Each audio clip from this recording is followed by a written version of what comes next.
गरीब भाई की अमीर बहन। किशोर और पिद्दी दो भाई बहन थे। पिद्दी बहुत खर्चीले स्वभाव की थी। वो जितना कमाती अपने ऐशो आराम में पैसे उड़ा दिया करती। लेकिन किशोर समझदार था, घर को साथ लेकर चलना जानता था। अपनी बहन के जितना कमाता तो नहीं था, लेकिन फिर भी वो किसी तरह घर का खर्च चला लेता था। एक दिन पिद्दी किशोर से कहती है, किशोर, तुम थोड़ा ज्यादा क्यों नहीं कमाते? मेरे दोस्त रोज मेरा मजाक उड़ाते हैं। अरे बहन, मैं कोशिश तो कर रहा हूँ। अच्छा सुनो, अगले महीने रक्षाबंधन है, मुझे सोने का हार चाहिए, इससे कम कुछ भी ना लूंगी। अरे दिला दूंगा बहन। किशोर को पूरी रात नींद नहीं आती। उसके दिमाग में बस ये चल रहा था कि उसकी माली हालत इतनी बिगड़ चुकी है, अब वो सोने का हार कहाँ से लाएगा। अगले दिन किशोर सुबह सुबह घर से ये बोलकर निकल गया कि पिद्दी, मैं गांव से बाहर जा रहा हूँ, कुछ दिन घर नहीं आऊंगा। किशोर ने अपने काम के साथ साथ फेरी में कपड़े बेचने भी शुरू कर दिए, जिससे वो ज्यादा से ज्यादा पैसे कमा सके। रात में वो एक बिल्डिंग की चौकीदारी भी करने लगा। अपने काम से थोड़ा बहुत समय निकालकर बस कुछ घंटे की नींद ले पाता था। और कब वो कुछ दिन एक महीने में बदल गए और रक्षाबंधन भी आ गया, पता ही नहीं चला। लेकिन किशोर अभी तक घर वापस नहीं लौटा। जहां वो काम करता था, पिद्दी के नाम का गुल्लक रखा हुआ था।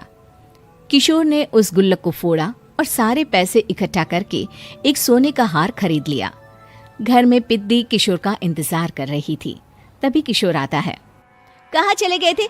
4 दिन का कहा था और 1 महीने से पता नहीं कहाँ गायब हो गए थे। मैंने बस एक हार मांगा था और तुमने तो घर ही छोड़ दिया। अरे मुझे थोड़ा काम मिल गया था। कुछ नहीं, सब समझती हूँ, बहाने थे तुम्हारे। अपनी बहन के लिए इतना भी नहीं कर सकते, कैसे भाई हो? चलो यहाँ बैठो, राखी बांधती हूँ। पिद्दी ने किशोर को राखी बांधी। वैसे ही किशोर ने अपनी बहन के हाथ में सोने का हार रख दिया। उसकी खुशी का कोई ठिकाना नहीं था। वो मिठाई खिलाए बिना ही नेकलेस लेकर चली गई और शीशे के सामने अपने गले में हार रखकर देखने लगी। किशोर ने लड्डू उठाया और खुद ही खा लिया। ऐसे कई साल गुजर गए। एक दिन पिद्दी की नौकरी छूट गई। अब वो पूरी तरह किशोर पर डिपेंड हो गई थी। आए दिन किशोर को अपने महंगे महंगे शौक गिनाकर उससे पैसे मांगा करती थी। किशोर, कुछ पैसे देना, मुझे पार्लर जाना है। किशोर बिना कुछ बोले उसे पैसे दे देता। ये क्या, 500? अरे इतने में तो मुझे पार्लर में एंट्री मिलेगी बस। अच्छा, देता हूँ ना ज्यादा। अरे कैसे भाई हो, अपनी बहन के लिए इतना भी नहीं कर सकते। किशोर ने जेब से 2000 का नोट निकाला और उसे दे दिया। किशोर गरीबी में रह लेता था, लेकिन अपनी बहन को कभी कोई कमी नहीं होने देता था। बेटा, पिद्दी तुम्हारी बहन है, उसे कभी किसी चीज की कमी मत होने देना और उसका ध्यान रखना, क्योंकि भाई का फर्ज होता है अपनी बहन का ध्यान रखना। किशोर ने माँ की कही ये बात हमेशा के लिए याद कर ली थी। शायद माँ की इसी बात की वजह से किशोर पिद्दी की हर जिद पूरी करता चला आ रहा था। किशोर, आज मैं अपने दोस्तों के साथ पार्टी करने जा रही हूँ, मुझे कुछ पैसे दो ना। किशोर पिद्दी को समझाता है, लेकिन पिद्दी नाराज होकर चली गई और अपने कमरे में सुबक सुबक कर रोने लगी। किशोर अपनी जेब से कुछ पैसे निकालता है और पिद्दी को दे देता है। किशोर खुद कभी अच्छे कपड़े नहीं पहनता, लेकिन पिद्दी को राजकुमारी की तरह रखता। पिद्दी के जाने के बाद किशोर अपने काम पर निकल गया। एक तरफ पिद्दी अपने दोस्तों के साथ मस्ती कर रही थी, तो वहीं दूसरी तरफ किशोर पैसे कमाने के लिए कड़ी मेहनत कर रहा था। कुछ और दिन ऐसे ही बीत गए। एक दिन पिद्दी एक लड़के को लेकर घर आई और उसे किशोर से मिलवाया।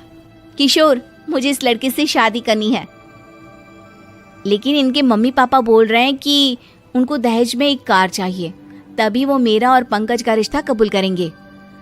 लेकिन बहन, कार खरीदना कोई सब्जी खरीदने के बराबर तो नहीं है।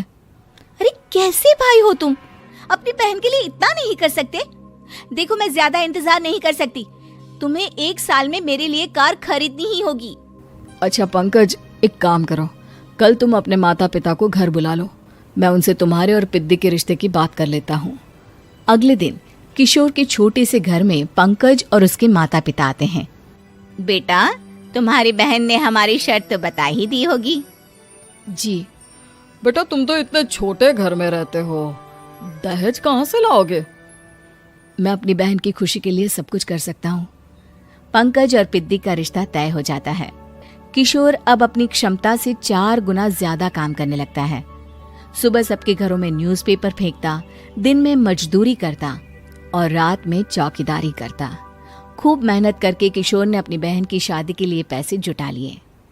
उसने अपनी बहन के लिए कार खरीद ली।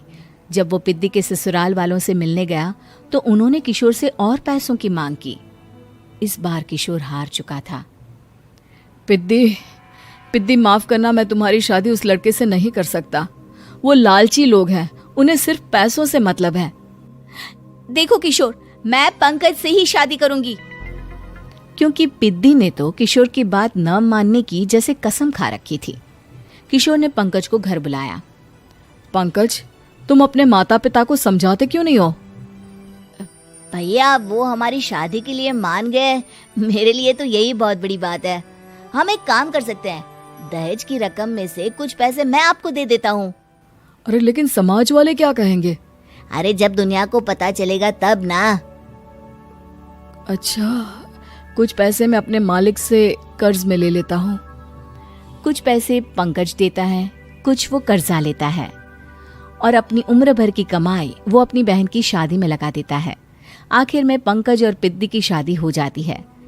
पिद्दी की विदाई के बाद किशोर बिल्कुल अकेला पड़ जाता है। अब उसका कमाने में भी मन नहीं लगता। उधारी वाले रोज घर में आकर बैठ जाते हैं। अरे किशोर, अब तो पिद्दी की शादी को 5 साल हो गए, अब तो हमारा पैसा लौटा दो। चाचा, पिद्दी के जाने के बाद किसी भी काम में मन नहीं लगता। अरे तो हमारा पैसा कैसे वापस मिलेगा? जी, कुछ करता हूं मैं। किशोर के ऊपर बहुत सा कर्जा चढ़ गया था, इसलिए उसने तय किया कि वो ये घर बेचकर सबके पैसे लौटा देगा। अगली सुबह शहर के किसी साहूकार को उसने अपना घर बेच दिया और सबके पैसे लौटा के वो गांव छोड़कर चला गया। पिद्दी ने शादी के बाद कभी अपने भाई का हाल तक नहीं पूछा। किशोर को फर्क नहीं पड़ता था, बस ससुराल में उसकी बहन खुश है ये जानकर उसे खुद की खुशी मिलती थी और ये सोचकर कि उसने माँ से किया हुआ वादा पूरा कर दिया। के पिता दिल्ली में किसी तरह अपने और अपने परिवार का पेट पाल रहे थे, पर एक दिन। अरे रमेश, तुम्हारी बेटी के तो समझो भाग्य ही खुल गए, वकील लड़के का रिश्ता आया है। अरे वाह, कब करना चाहते हैं शादी? वो लोग तो जल्द से जल्द ही करेंगे। बाकी शाम को मैंने रेखा को देखने के लिए बुला लिया है। तेरा घर छोटा है तो तुम लोग मेरे घर ही आ जाना। राकेश और उसकी बीवी सारी तैयारी के साथ रोहित और रेखा की शादी कर देते हैं, लेकिन अगले ही दिन। देखो रेखा, शादी भले ही हो गई है, लेकिन तुम ये मत सोचना कि मैं किसी जोरू के गुलाम टाइप रहूंगा। रेखा को रोहित की बात अजीब लगती है। मैं ये तो सोच भी नहीं सकती और ना ही चाहती हूँ, लेकिन शादी के अगले ही दिन इस तरह की बात की उम्मीद भी नहीं थी। रोहित रेखा के मुंह से ये बात सुनकर गुस्सा हो जाता है। अरे, काफी जबान भी चला लेती हो। माँ ने सिखाया नहीं कि पति से कैसे बात करते हैं? रेखा अब चुप रहने में ही भलाई समझती है। रेखा, जल्दी से नाश्ता तैयार कर लो, आज पहला दिन है। सारे काम तुम्हें समझा दूंगी। ये नौकरानी है जो तुम्हें बता देगी कि कैसे कैसे क्या करना है। फिर इसकी कल से छुट्टी है। रेखा भी ससुराल में जी जान लगाकर काम करने लगती है। खाली समय मिलता तो पति के वकालत की किताब उठाकर पढ़ने लगती। ये क्या, जब देखो तब पढ़ती रहती है। अच्छा सुन, कल पिता के घर से 20,000 रुपये लेकर आना। मेरे छोटे बेटे की फीस भरनी है। लेकिन पापा क्यों भरेंगे उसकी फीस? अरे वाह जी वाह, पापा क्यों भरेंगे? तो ये बता, हम क्यों रखेंगे तुझे यहाँ? क्यों खाना देंगे फ्री में? अरे क्योंकि मैं बहू हूँ इस घर की। तभी वहाँ रोहित आ जाता है। अरे वाह, बड़ी जबान चला रही हो। चुपचाप माँ जो कह रही है वैसा कर, वरना सामान उठा और जा अपनी झोपड़ी में। बेचारी रेखा क्या करती, पिता के घर जाती है, उनको सारा हाल बताती है। पिता भी जैसे तैसे पैसों का इंतजाम कर बेटी को ससुराल के लिए विदा करते हैं। देखा, अब कहाँ से आए पैसे? अरे बहुत माल है तुम लोगों के पास, बस सीधी उंगली से निकालते नहीं। नहीं नहीं माँ, पापा ने अपनी मोटरसाइकिल बेचकर पैसों का इंतजाम किया है। पता नहीं अब वो ऑफिस कैसे जाएंगे। अरे वाह भाई, ये भी हम सोचे। खैर, जैसे तैसे दिन बीतते हैं। रेखा जहाँ एक प्यारे से बेटे की माँ बनती है, तो वहीं उसका वकालत की किताब में ज्ञान और गहराता जाता है। हे भगवान, बुरे फंसे। ये केस तो लगता है कि मैं हार ही जाऊंगा। देखिए, मैंने आपकी इस केस की फाइल पढ़ी थी। इस केस को जीतना बहुत ही आसान है। वाह भाई वाह, यहाँ वकालत की डिग्री लेकर भी मैं समझ नहीं पा रहा हूँ, और तुमने रोटी बनाते बनाते ही केस समझ लिया। अरे जाओ जाओ, जाकर मुन्ने को संभालो। केस मैं संभालूंगा। ए लड़की सुन, जाकर अपने बाप के यहाँ से 3 लाख लेकर आ। पूरा घर फिर से बनाना है। छोटे की शादी करूंगी तो छोटी बहू को कहाँ रखूंगी? पूरा घर तो तूने घेर रखा है। ऐसा मत बोलिए माँ जी। पापा इतना पैसा कहाँ से लाएंगे? अब तो वो रिटायर भी हो गए हैं। हाँ, तभी तो बोल रही हूँ, रिटायरमेंट के पैसे तो मिले होंगे ना। लेकिन वो अगर आपको दे देंगे तो बुढ़ापा कैसे काटेंगे? रोहित रेखा की बात सुनकर गुस्सा हो जाता है। ए सुन, चल अपना सामान उठा, अपना बच्चा उठा और निकल यहाँ से। रेखा के लाख आग्रह के बाद भी रोहित और उसकी सास उसे घर में नहीं रखते। पापा, मैं तलाक चाहती हूँ। बेटा, मेरे पास वकील के पैसे नहीं है। पापा, आप मुझे वकालत करवा दीजिए। अपना केस मैं खुद लड़ूंगी। इस बार रेखा के पिता भी उसे ससुराल ना भेजकर रिटायरमेंट के पैसों से वकालत करवाते हैं। और फिर एक दिन कोर्ट के बाहर, रोहित, आज तुम अपना ही केस हार गए, वो भी उस लड़की से जिसकी तुमने कभी कदर ही नहीं की।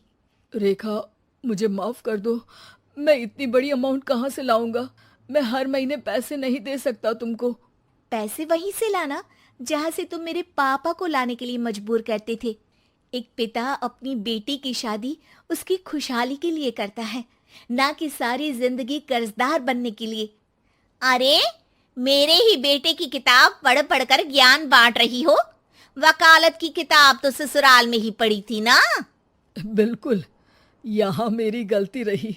जिस पैसे से मैंने इसकी शादी की थी, मुझे वो पैसे पहले इसकी पढ़ाई में लगाना चाहिए था। और आज रेखा एक जानी मानी वकील के रूप में काम कर रही है।